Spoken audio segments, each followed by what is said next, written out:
नमस्कार सर। नमस्कार जी। सर आपका क्या नाम है? मेरा नाम धूम सिंह है। धूम सिंह जी, आप कहाँ से आए हैं? मैं डिस्ट्रिक्ट शिमला, तहसील चौपाल, हिमाचल प्रदेश, गांव पबान पंचायत से आया हूँ। सर आपने संत रामपाल जी महाराज जी से नाम दीक्षा कब ली? मैंने ली है 2017 12 फरवरी को। सर संत रामपाल जी महाराज जी से नाम दीक्षा लेने से पहले आप क्या भक्ति साधना करते थे? जी, शिव जी और पार्वती और गणेश जी की भक्ति करते थे हम। सर आप कोई तीर्थ स्थल पर भी जाते थे? हम केदारनाथ तक गए हैं। आपका चूड़दार हमारे बहुत बड़ा मंदिर है, तो हम चूड़दार भी गए हैं, जहाँ पूरी दुनिया आती है। सर आपने बताया कि आप केदारनाथ जाते थे और लोगों का ये मानना है कि केदारनाथ भी चारों धामों में से एक धाम है, जहाँ जाने से आपके पाप खत्म हो जाते हैं, आपको लाभ मिलता है। तो सर क्या आपको केदारनाथ जाने से कोई लाभ मिला? जी, हमें कोई लाभ नहीं हुआ। हमें केदारनाथ जाने से कोई भी लाभ नहीं हुआ, नुकसान ही हुआ। वहाँ से जाने से हमें कोई भी लाभ नहीं हुआ। एक तो बीमारी हमको बहुत ज़्यादा परेशान किया, और दूसरा हमारे घर की इतनी स्थिति ख़राब हो गई थी, मैं खुद जॉब करते हुए भी मतलब कुछ कर नहीं पाया। और तीसरी बात, हमको लत इतनी लगी नशे की कि अगर हमें नशा ना मिले, दारू ना मिले, 2 बोतल शाम को और 1 किलो चिकन अगर हमें ना मिले तो हमारी रात नहीं कटती थी। हम रात भर जगे रहते थे और हमें नींद नहीं आती थी। इसलिए हमें कोई भी उनकी भक्ति करने से लाभ नहीं हुआ। कुछ सबसे पहले भी मेरा एक्सीडेंट हुआ, तो मैं बाल बचा हूँ उसमें, परमात्मा ने मुझे बचाया। और उसके उपरांत मेरे जो है हर महीने 1500 या 1600 की दवाई आती थी IGMC शिमला से, तो मैं जाता था, तो मुझे उसका कोई फ़ायदा नहीं। बाद में वहाँ डॉक्टर ने कहा मुझे कि आपको ऑपरेशन करवाना, मेरी रीढ़ की हड्डी खिसकी हुई है। तो उन्होंने कहा कि आपको ऑपरेशन ही होगा, आप कुछ नहीं कर सकते हम इस चीज़ ऑपरेशन से सिवाय। तो मैंने कहा मैं ऑपरेशन नहीं कराऊंगा, मेरे बच्चे छोटे हैं, और अगर मुझे कुछ 19-20 की बात हुई तो मेरे बच्चे कोई पालने वाला नहीं है, इसलिए मुझे ऑपरेशन नहीं किया। मैंने एकदम ना कर दिया। तो फिर मेरे पत्नी इतनी बीमार हुई, उनके जो है इधर फोड़ा टाइप का हुआ अंदर, और जिसके 2 बार ऑपरेशन भी हुआ, फिर भी फ़ायदा कोई ना। उसको मैंने लाया घर, और उसके बाद बच्चा गिरा, उसने बाजू तोड़ी 2 बारी। यहाँ से एक ही एक्सीडेंट में 2 बारी बाजू टूटी दोनों। फिर शिमला ले गए, कोई 27-28 हज़ार रुपये लगा, और उस बच्चे की बाजू नहीं लगी। तो उसके उपरांत फिर हम घर आए, फिर यही सोचते रहे कि अब परमात्मा क्या करे। अब हम तो बहुत परेशान हो गए, और मेरी घर की स्थिति इतनी बुरी हो गई थी, मैं जॉब करते हुए भी कर्जे में डूबा था। 1.5-2 लाख ब्याज उठाए थे मैंने, 5% ब्याज में ले जाते मैंने पैसा। फिर इलाज करवाया, पर इलाज नहीं हुआ। फिर हम इतने परेशान हुए, घर में इतनी दिक्कत हुई। घर में हमारे एक देवी देवताओं का चलता था, जैसे पोखू है हमारे सबसे बड़ा देवता हुआ, तो हमको इतना परेशान किया कि जिसका हिसाब कोई नहीं। मेरी वाइफ की पेट दर्द शुरू हो गई, तो इतनी पेट दर्द शुरू हुई कि फिर तो मेरा बस कुछ नहीं था। अब क्या करूं, कहाँ जाऊं, किसके पास जाऊं। पैसे मेरे जितने उधर लोग थे, मेरे सारे पैसे सबसे लाए थे। कोई मुझे पैसे देने के लिए भी फिर किसने देने बार बार, जब एक ही बारी पर दिए जाएगी तो और एक कहाँ से मिलने थे फिर। इसलिए मैं बहुत परेशान हुआ। उसका इलाज घर से सबसे पहले तो मैं निरवा ले गया हॉस्पिटल, फिर वहाँ से उन्होंने रेफ़र कर दिया कि आप IGMC शिमला जाओ। फिर मैं शिमला गया, फिर IGMC ने रेफ़र किया डॉक्टर ने कि आप जो है पार्लेड रेडिंग जाओ। फिर वहाँ पे गया मैं, वहाँ पे उन्होंने ऑपरेशन ही कर दिया सीधा कि इसका तो ऑपरेशन होगा। उनके मांस बढ़ गया था इस जगह पे, तो उनका ऑपरेशन हुआ। तो उन्होंने दवाई दी, हम वापसी आए। कोई हमारा 1.5-2 महीना लगा, लेकिन उसका फ़ायदा कुछ भी नहीं हुआ हमको। सर अभी आपने बताया कि आप देवी देवताओं की पूजा करते थे, आप केदारनाथ भी गए, लेकिन यह भक्ति करने से आपको लाभ नहीं मिला। फिर आप संत रामपाल जी महाराज जी के शरण में कैसे आए?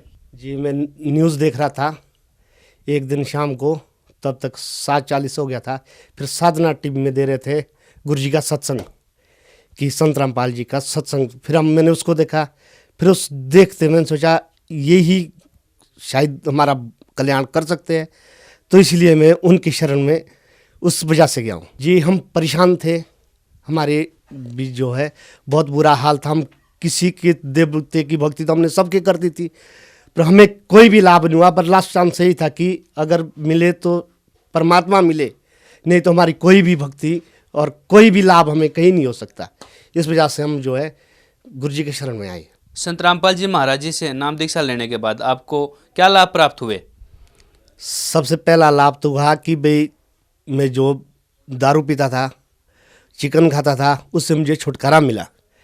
फिर जो आस पड़ोस के जो लोग थे वो जो है इतने खुश हुए, मैं तंग करता था उनको दारू पी के, वो इतने खुश हुए कि भाई हम देखते रह गए कि भाई हुआ तो हुआ, पर क्या चमत्कार हुआ जो एक कैसा घटिया व्यक्ति और घटिया इंसान जो इतना तंग करता था लोगों को, और आज देखो कैसे सुधर गया और सारे हैरान हो गए मुझ पे। और दूसरी बात है कि मेरा जो है बेटे का जो एक्सीडेंट हुआ था, बेटा जिसको रोड पड़ी 8 रोड पड़ी थी, वो जो है हमने 2 बारी ऑपरेशन करवाया, तो उसमें जो है 6 रोड निकाली, 2 रही।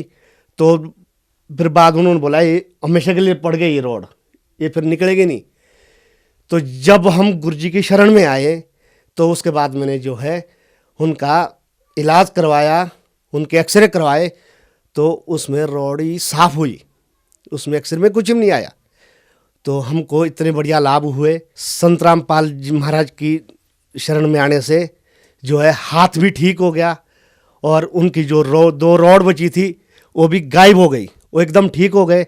फिर उसके बाद जो है जो मेरी रीढ़ की हड्डी कहीं भी ठीक नहीं हो रही थी, मैं रोडू गया, चपाल गया हूँ, शिमला गया हूँ IGMC, वहाँ से हमको जो है पार भी रेफर किया, मतलब आपके एक दूसरा हॉस्पिटल है दीनदयाल, तो उन्होंने भी यही बोला कि हम जो है आपकी रीढ़ की हड्डी का ऑपरेशन करेंगे। मैंने बोला मैं ऑपरेशन नहीं करूँगा क्योंकि मेरे बच्चे जो है बहुत छोटे हैं, कोई भी पालने वाला फिर नहीं है अगर मुझे 19-20 की बात होती है, तो इसलिए मैं जो है वापसी आया। तो उसके बाद जब मैं जो है संत रामपाल जी महाराज की शरण में गया तो मेरी रीढ़ की हड्डी आज तक इतनी ठीक हो गई, इतनी ठीक हो गई कि अब मैं चल सकता हूँ, उठ बैठ सकता हूँ, कहीं भी जा सकता हूँ, और एकदम ठीक हो गई। जो दवाइयाँ मुझे 1500-1600 रुपए की महीने की लगती थी वो सारी खत्म हो गई। गुरु जी ने इतनी कृपा की हमारे संत रामपाल महाराज जी ने कि जिसका कोई भी हिसाब नहीं है हम पे। और पत्नी जो है मैंने ऑपरेशन करवाया, उनके 2 ऑपरेशन हुए, मांस बढ़ गया था इधर, तो उनको भी कोई लाभ नहीं हुआ। 1.5-2 महीना हमने शिमला में लगाया, फिर वापसी आए तो उनको कोई भी लाभ नहीं हुआ उस चीज़ से। बाद में जब हम श्री संत रामपाल महाराज जी शरण में आए तो उसके बाद मेरी पत्नी इतनी ठीक है। और तीसरी चौथी बात यह है कि उनको गांठियाबाई हो गई थी, ये जो जगह इतनी सूज गई थी बड़ी, तो डॉक्टर ने बोला कहते इसका भी हम ऑपरेशन करेंगे, ये बगैर ऑपरेशन से ठीक नहीं होगा। मैंने बोला हम ऑपरेशन नहीं करवाएंगे, इसलिए नहीं करवाएंगे कि अगर हम पत्नी का मैं ऑपरेशन कराऊँ तो हमको तो कोई रोटी भी नहीं बनाएंगे, मैं खुद ड्यूटी जाता हूँ, तो इसलिए हमने ऑपरेशन नहीं करवाया। जब से हम संत रामपाल जी महाराज की शरण में आए तब से जो है उनकी गांठियाबाई भी खत्म हो गई। आज जो है पूरा परिवार मेरा बिल्कुल गुरु जी की शरण में है, संत रामपाल जी महाराज की, और बड़ा आनंद आ रहा है। सर आपकी तरह बहुत सारे ऐसे व्यक्ति हैं जो बहुत ज़्यादा नशा करते हैं लेकिन नशा नहीं छोड़ पा रहे हैं, आप उन्हें क्या संदेश देना चाहेंगे? नशा छोड़ने का जीता जागता प्रमाण मैं खुद हूँ, जो है कि मैंने सारा कुछ त्याग कर दिया। और ऐसे ही संत रामपाल महाराज जी के शिष्यों अनेक हैं जिन्होंने सबने नशा छोड़ दिया, बिल्कुल अब नशा नहीं करते। अगर इस तरह पूरा विश्व संत रामपाल महाराज जी की शरण में आ जाए तो पूरा विश्व जो है नशा छोड़ सकता है। सर आप जन समुदाय को क्या संदेश देना चाहेंगे? देखो संदेश तो मैं क्या दे सकता हूँ, प्रार्थना कर सकता हूँ भक्तों से और बाकी लोगों से कि पूर्ण परमात्मा बंदी छोड़ सतगुरु रामपाल जी महाराज सतलोक बारवाला आश्रम में आए हैं और उनसे दीक्षा ले, जल्द से जल्दी अपना कल्याण करवाए। सर संत रामपाल जी महाराज आज के समय में जेल में हैं, यदि संत रामपाल जी महाराज जी से कोई नाम दीक्षा लेना चाहे तो कैसे नाम दीक्षा ले सकते हैं? जो है पट्टी आ रही है चैनल पे, उस पे जो है सब कुछ है, 4-5 नंबर है हमारे संत रामपाल महाराज जी के, उसको जो है उस पे कॉल करके और नज़दीक के क्षेत्रों में जो है नाम केंद्र है वहाँ से नाम दीक्षा ले ले। धन्यवाद सर। सत साहिब।